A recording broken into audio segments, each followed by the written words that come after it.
Baghdad Sharif కి దగ్గరలో హజరత్ మతర్ రెహ్మతుల్లా అలే అనే ఒక అల్లాహ్ యొక్క వలి ఉండేవారు. ఆయన కూడా ఒక పీర్, గొప్ప వలి అన్నమాట. ఆ కాలంలో ఆయన గ్రామంలో చాలా ప్రసిద్ధి చెందినవారు. గౌసే ఆజం రదియల్లాహు తఆలా అను వారి యొక్క ముందు అన్నమాట, కొన్ని సంవత్సరాల ముందు. సోదరులారా, సోదర మహాశివులారా, హజరత్ మతర్ రెహ్మతుల్లా అలే వారు ఎంతో ఇస్లాం యొక్క సేవ చేశారు. ప్రజలని ఇస్లాం స్వీకరించేలాగా ఇస్లాం యొక్క గొప్పతనం ప్రజలకి తెలియజేశారు. ఆయన యొక్క శిష్యులు చాలా మంది ఉన్నారు.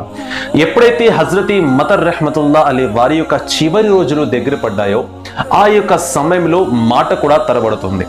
సోదరులారా, ఆయన యొక్క శిష్యులు అందరూ ఐక్యమయ్యి ఆయన దగ్గరికి వచ్చి ప్రశ్నిస్తున్నారు, ఓ మా యొక్క పీర్ గారు, మాకు ఎటువంటి సమస్య వచ్చినా మేము మీ దగ్గరికి వచ్చేవాళ్ళం. మీరు మా యొక్క సమస్యని తీర్చిదిద్దేవారు. మా గుండెల్లో మీరు మనశ్శాంతిని నింపేవారు. మీరు తుది శ్వాస విడిచిన తర్వాత, మా నుండి దూరం అయిన తర్వాత మమ్మల్ని మంచి దారి చూపేదెవరు? రహదారి అంటే ఏమిటో తెలియజేసేది ఎవరు?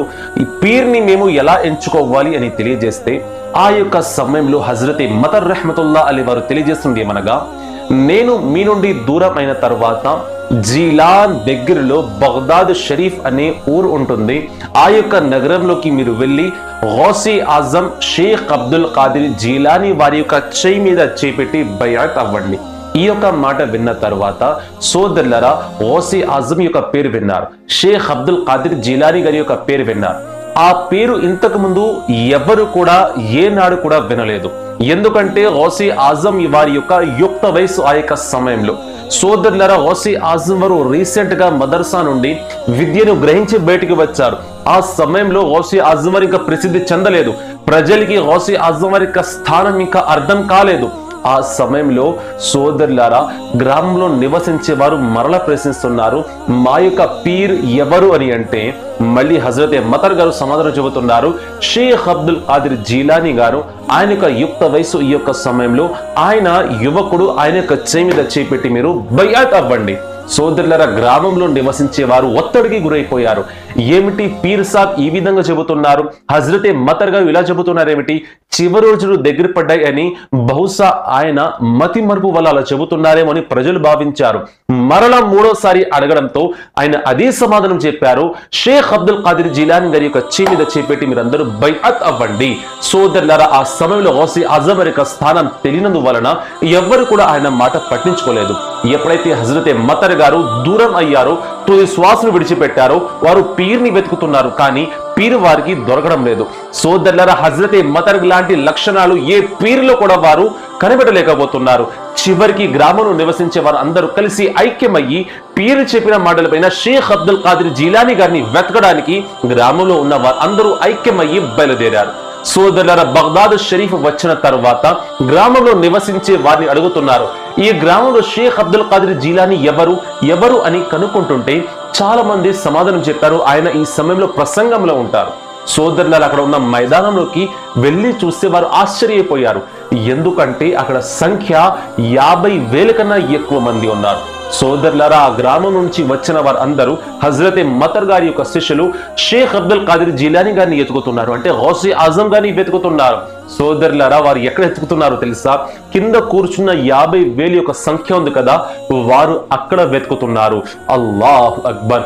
సోదరులారా, సోదర మహాశివులారా, అక్కడ ఉన్న ప్రజల్ని ప్రశ్నిస్తున్నారు, గౌసే ఆజం గారు ఎవరు, షేక్ అబ్దుల్ ఖాదిర్ జీలానీ గారు ఎవరు? సోదరులారా, ప్రజలు అందరూ సమాధానం చెప్పారు, అక్కడ యువకుడు మీకు కనిపిస్తున్నాడు కదా, ప్రసంగం ఇస్తున్నాడు కదా, ఆయనే గౌసే ఆజం.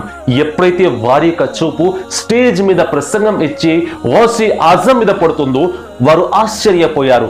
ఎందుకంటే ఇంతకు ముందు వారు ఏనాడు కూడా అంత అందమైన ముఖాన్ని ఎప్పుడు చూడలేదు. సోదరులారా, గౌసే ఆజం వారు అందగాడు, ఎందుకంటే ఆయన మహాప్రవక్త వారి యొక్క వారసుడు కాబట్టి. సోదరులారా, వారు అందరూ గౌసే ఆజం వారి యొక్క ప్రసంగం విని ఆశ్చర్యపోయారు. ఎందుకంటే 50,000 కన్నా ఎక్కువ సంఖ్య ముందు ముందు కూర్చున్న మనిషి ఎలా అయితే వింటున్నాడో చివరిలో కూర్చున్న మనిషి కూడా అలాగే వింటున్నాడు. మైక్ యొక్క సహాయం లేకుండా. అల్లాహు అక్బర్. ఈ యొక్క కరామతు చూసి వారు ఆశ్చర్యపోయారు. సోదరులారా, అబ్దుల్ ఖాదిర్ జీలానీ గారిని వారు చిన్న చూపు చూశారు, యువకుడుగా భావించారు. కానీ ఇక్కడ ఆయన పీరు కన్నా గొప్పవారు ఈయన అని తెలుసుకున్నారు. సోదరులారా, గౌసి ఆజం వారి ప్రసంగం పూర్తి అయిన తర్వాత ఆయన స్వయంగా ఈ విధంగా అన్నారు, హజ్రతే మతర్ గారి యొక్క శిష్యులు నా దగ్గరికి రండి. ఈ మాటలు విని వారు ఇంకా ఆశ్చర్యపోయారు. ఏమిటి, మీరు నన్ను పరీక్షించడానికి వచ్చారు కదా, నేను యువకుడని చూశారు కదా, నేను ఇంత చిన్న వయసులో మతర్ గారికి నాకు ఎలా కనెక్షన్ అని మీరు భావించారు కదా. వారు ఏమి మాట్లాడలేకపోతున్నారు. వారు మనసులో ఉన్న మాటని గౌసి ఆజం గారు వివరించి చెబుతున్నారు. ఆ యొక్క సమయంలో గౌసి ఆజం వారి యొక్క చెయ్యి పట్టుకొని ఆకాశం వైపు చూడమన్నారు. వారి యొక్క చూపు ఎప్పుడైతే ఆకాశం మీదకి వెళ్తుందో అల్లాహు అక్బర్, అక్కడ ఉన్న ప్రజలు ఆశ్చర్యానికి గురైపోయారు. అల్లాహు అక్బర్. ఎందుకంటే వారి యొక్క చూపు ఎప్పుడైతే ఆకాశం మీద వెళ్ళిందో వారు 7 ఆకాశాలు దాటుకుంటూ ఆకాశాన్ని చూస్తున్నారు. ఎప్పుడైతే భూమి వైపు చూస్తున్నారో వారు 7 లోతుల వరకు చూశారు. అల్లాహు అక్బర్. ఈ యొక్క దృశ్యము చూసి వారు షేక్ అబ్దుల్ ఖాదిర్ జీలానీ గారితో అంటున్నారు, ఓ గౌసి ఆజం వారు, మమ్మల్ని క్షమించండి, మీ యొక్క స్థానాన్ని మేము అర్థం చేసుకోలేకపోయాము. మేము ఇప్పుడు అర్థం చేసుకున్నాము, మీరు మా గురువు గారి కన్నా పెద్దవారు. ఆ సమయంలో గౌసి ఆజం తెలియజేస్తున్నారు, నేను ప్రతి వలి యొక్క ఇమాంని, నేను మహాప్రవక్త వారి వారసుని. సోదరుల చివరికి వారందరూ గౌసి ఆజం గారి యొక్క శిష్యులుగా మారారు. సోదరుల దీన్ని బట్టి ఏమర్థమవుతుంది, అల్లాహ్ గౌసి ఆజం వారికి అటువంటి శక్తిని ప్రసాదించాడు.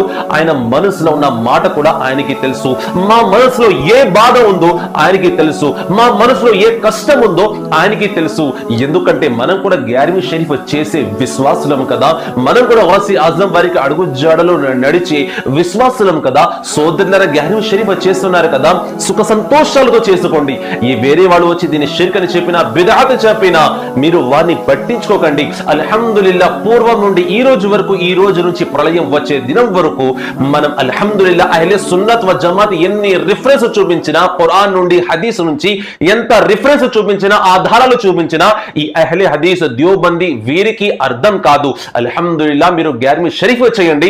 ఇందులో షిర్క్ అది ఏమీ లేదు, బిదఅత్ ఏమీ లేదు. మనం కేవలం అల్లాహ్ని అడుగుతాం, మనం కేవలం అల్లాహ్కి సజ్దా చేస్తాం. ఈ ప్రపంచంలో ఎవరికి సజ్దా చెయ్యము. కానీ గ్యారిమి షరీఫ్ రోజు మనం స్పెషల్ ఫాతిహా ఇస్తాం. ఫాతిహా ఏ విధంగా షిర్క్ అయిపోతుంది వారిని ఒకసారి అడగండి. బిస్మిల్లా చదివితే శైతాన్ భోజనం చేయడు. బిస్మిల్లా తర్వాత ఖురాన్ యొక్క వాక్యాలు చదివితే, అంటే ఫాతిహా చదివితే అతడి యొక్క వారసులైన అహ్లే హదీస్ వారు భోజనం చెయ్యరు. కావున వారితో దూరం అయ్యి మీ యొక్క ఈమాన్ని రక్షించుకోండి. అల్హమ్దులిల్లా, మీరు గ్యారిమి షరీఫ్ చేస్తున్నారు, చేస్తూనే ఉండండి.